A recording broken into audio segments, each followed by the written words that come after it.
现在大家看到的就是 AMD 最新的旗舰游戏处理器 9850X3D 了。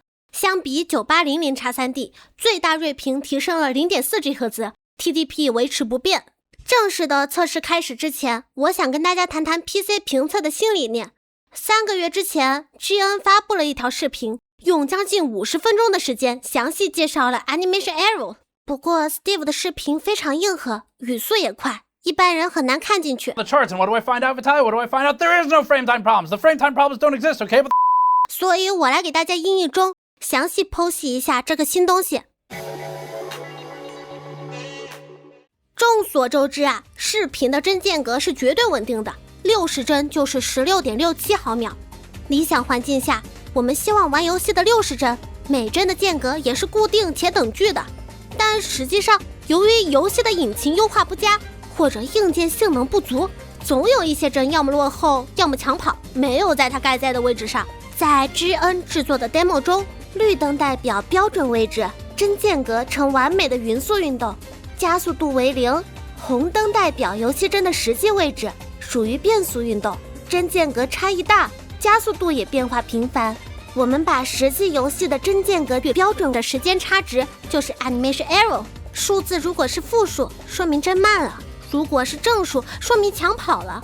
它的绝对值越趋近于0，说明帧的均匀度越好，越不会产生虽然帧数高，但是手感很差的问题。传统的1% low 帧更像是线段的端点，只能看极端情况的性能表现。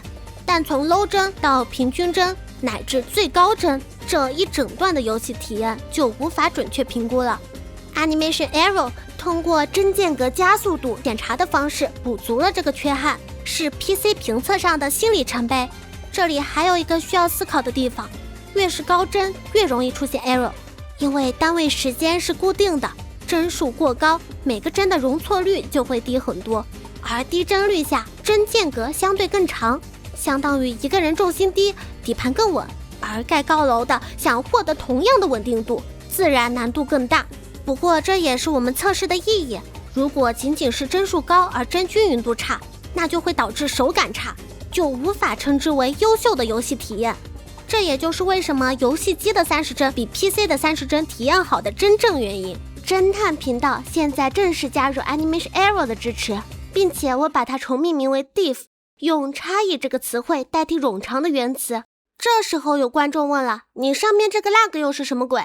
我们都知道动物是有自适应能力的，温水煮青蛙这个典故一定程度上反映出动物对激烈变化的事物很敏感，但是对变化缓慢的事物不敏感。前面的 diff 指标是哪怕 0.1 毫秒都要标出来的绝对参考评价体系，但是现实游戏中，只要你帧不偏离标准值太大，玩家是可以自适应的。玩家能接受一个相对稳定的帧数下滑或者上升，俗称软着陆。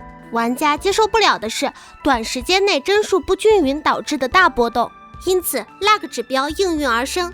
lag 会统计过去 0.5 秒内其中帧生成时间大于平均值 2.5 倍以上的帧，把它的帧生成时间与 0.5 秒做比值，就是 lag 的百分比，表示一个人根本不可能忍受的巨大卡顿百分比。所以你可能经常看到 diff 指标一直在跳，但是 lag 雷打不动的情况。侦探频道现在推出2个新指标给大家参考，希望可以对大家提供一些帮助。我们今天使用华擎的 X870E 太极主板进行测试，它的特色是 M2 硬盘放心插，搭配的散热器是九州风神的冰豹360 Pro， 自研的6代 PWM 水泵，平均无故障高达10万小时。电源同样来自九州风神，白金统治者1000瓦，超高性价比的 ATX 3.1 电源，12年质保。显卡使用5090，特别鸣谢粉丝 Reboot 借我一张全新的，他自己都没舍得用，太感谢了。首先 DNF 现在支持 DX11 了， CPU 优化好了很多， 9850X3D 提升 2.76%， 相比 285K 的话有 32.18% 的优势。而且从 lag 与 diff 来看， 285K 在帧率更低的前提下，均匀与稳定度均不如 X3D， 彻底拉完了。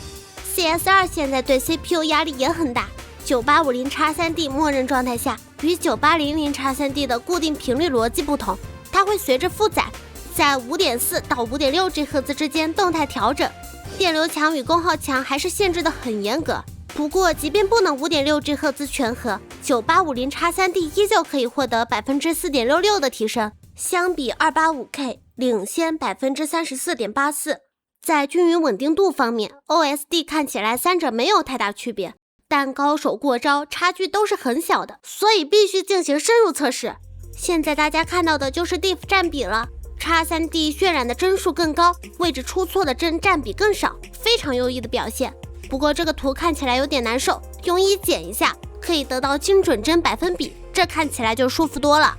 这里 285K 乍一看似乎差距不大，实际上相当于一个篮球运动员投篮次数比 9850X3D 少了 34.84%， 命中率还被领先了 2.35%。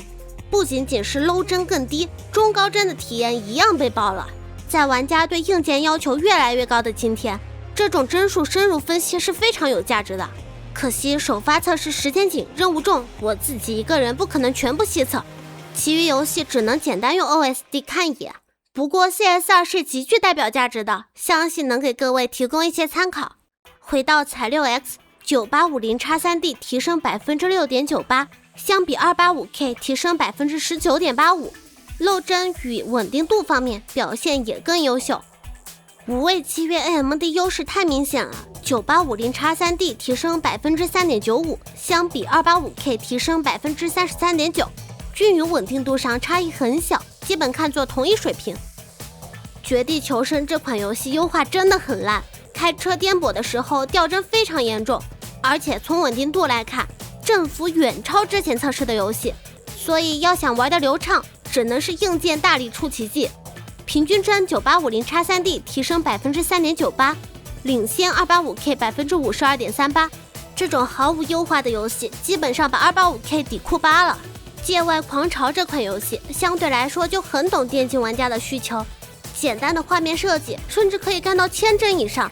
9850X3D 提升 2.84%， 领先 285K 20.47%。而且稳定度方面，9850X3D 表现非常优异，比其余2颗 U 都要好。漫威争锋的画面更复杂，特效也更多。9850X3D 提升 7.37%， 领先 285K 27.15%。稳定度方面，三者并无明显区别。毁灭战士的优化有口皆碑，但毕竟是单机游戏 ，GPU 压力明显更大。9850X3D 只提升 0.84%， 领先 285K 17.88%， 稳定度没有什么区别。DOTA 2录像的帧率会比实战低很多，因为开全图视野的资源占用很高。不过正好可以利用这一点，狠狠的压力 CPU。高压团战环境下，9850X3D 提升 7.84%， 领先 285K 64.31%。可见 DOTA 2不仅很吃缓存，频率也照样很吃。英雄联盟的压力相比之下就小很多了。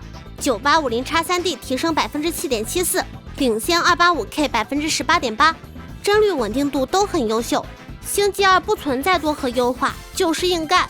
9850X3D 提升 8.58%， 领先 285K 48.31%， 录像回放的帧稳定度都很差。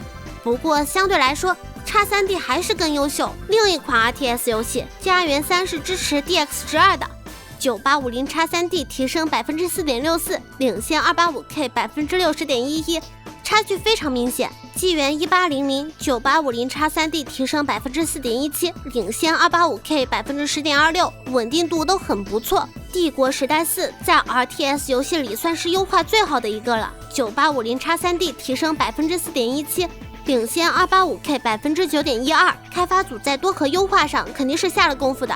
银河破裂者对 CPU 压力极大，9850X3D 提升 6.06%， 领先 285K 60.47%。285K 的掉帧与稳定度都被爆了，表现堪称灾难。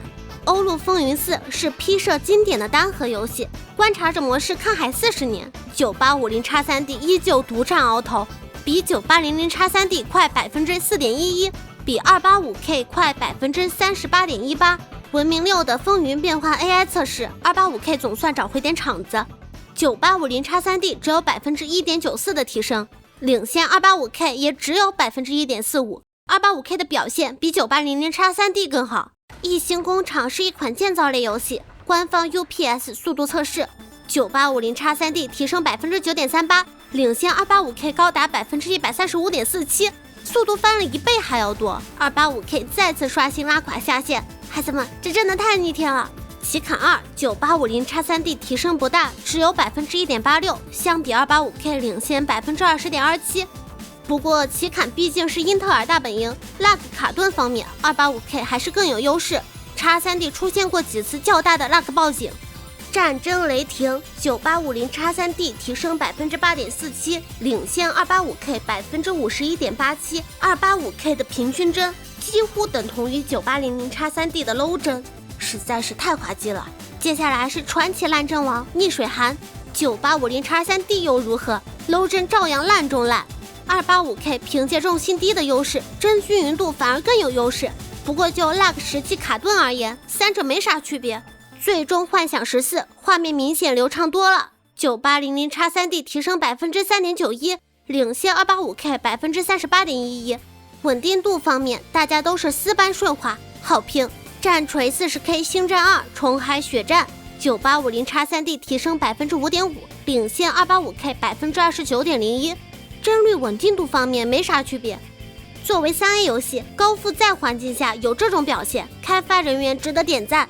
怪物猎人荒野优化很烂 ，9850X3D 提升只有 0.57%， 相比 285K 有 11.76% 的优势。绝区0的光影广场对 CPU 压力很大 ，9850X3D 提升 5.4%， 领先 285K 64.81%， 而且 285K 的帧稳定度更差。苏妈看到这个成绩，估计要连夜给米哈游发个奖章了。地平线5显卡压力还是更大。9850X3D 没啥提升，只有 0.6%， 领先 285K 10.11%， 帧率稳定度表现都很优秀。F122 显卡压力就小很多了， 9850X3D 提升 2.84%， 领先 285K 20.46%， 稳定度也没区别。最后是漫威蜘蛛侠2 ，9850X3D 提升 1.43%， 领先 285K 20.56%。帧率稳定度方面 ，X3D 略优于 285K。OK， 我们总结一下，9850X3D 在 1080P 理想环境下，相比9800X3D 有 4.45% 的平均帧性能提升， 5.2% 的1% low 平均帧性能提升，相比 285K 平均帧性能领先 31.68%， 1% low 平均帧领先 30.83%。而帧率准确度方面，以 CS2 为例，9850X3D 也是非常优秀的，用实际的数据一举粉碎了所谓 X3D 抽帧的滑稽言论。CPU 平均功耗方面，9850X3D 上涨了15瓦，285K 依旧是传奇省电王。温度方面，9850X3D 也上升6摄氏度，不过依旧在舒适范围内，问题不大。最后能耗比方面，9850X3D 相比9800X3D 退步 11%， 毕竟属于超频版本，这是正常的。不过 285K 就比较尴尬了，能耗比表现跟9850X3D 差不多，但是性能遥遥落后，鉴定为低功耗低游戏性能处理器，拉完了。最后简单看一眼超频，因为是挑选型号，9850X3D 的体质比9800X3D 好很多。这 QU 确实适合稍微折腾一下，我小拉200兆赫兹就能获得非常显著的收益。CS2 平均帧如果显卡够强，你还能继续压榨出 4.8% 的平均帧性能，非常的离谱。X3D 的频率边际效应现在还远没有看到，不过此时的温度再上了一个台阶，要想继续冲击高频率，需要更耐心的细调，搞个单核 5.85、5.9 的频率是完全有希望的。如果你再搭配压缩机，单核6G 赫兹的 X3D 也是有可能的。9800X3D 已经是世所公认的天下无敌，但9850X3D 是天，是当之无愧的游戏太上皇。无论是平均帧、low 帧还是帧均匀准确度，都达到了一个新的层级。高频率加大缓存，孩子们，它真的很强。最后我想特别明显对 Animation Error 参数做出贡献的 Gamers、Nexus 以及 Tom Peterson， 是他们在礼崩乐坏的业界继续持续研究，坚持极客精神，坚持纯粹的内容至上，我对此致以最崇高的 respect。当然也要感谢 Rebel 同学借我显卡完成测试，还有九州封神多年以来的鼎力支持，以及提供配音的牡蛎 LY 同学，谢谢大家。如果你想持续获得最专业的 PC 真伪分析，欢迎关注侦探频道，3连支持一下。我未来会围绕9850X3D 继续做一些深度内容，敬请期待。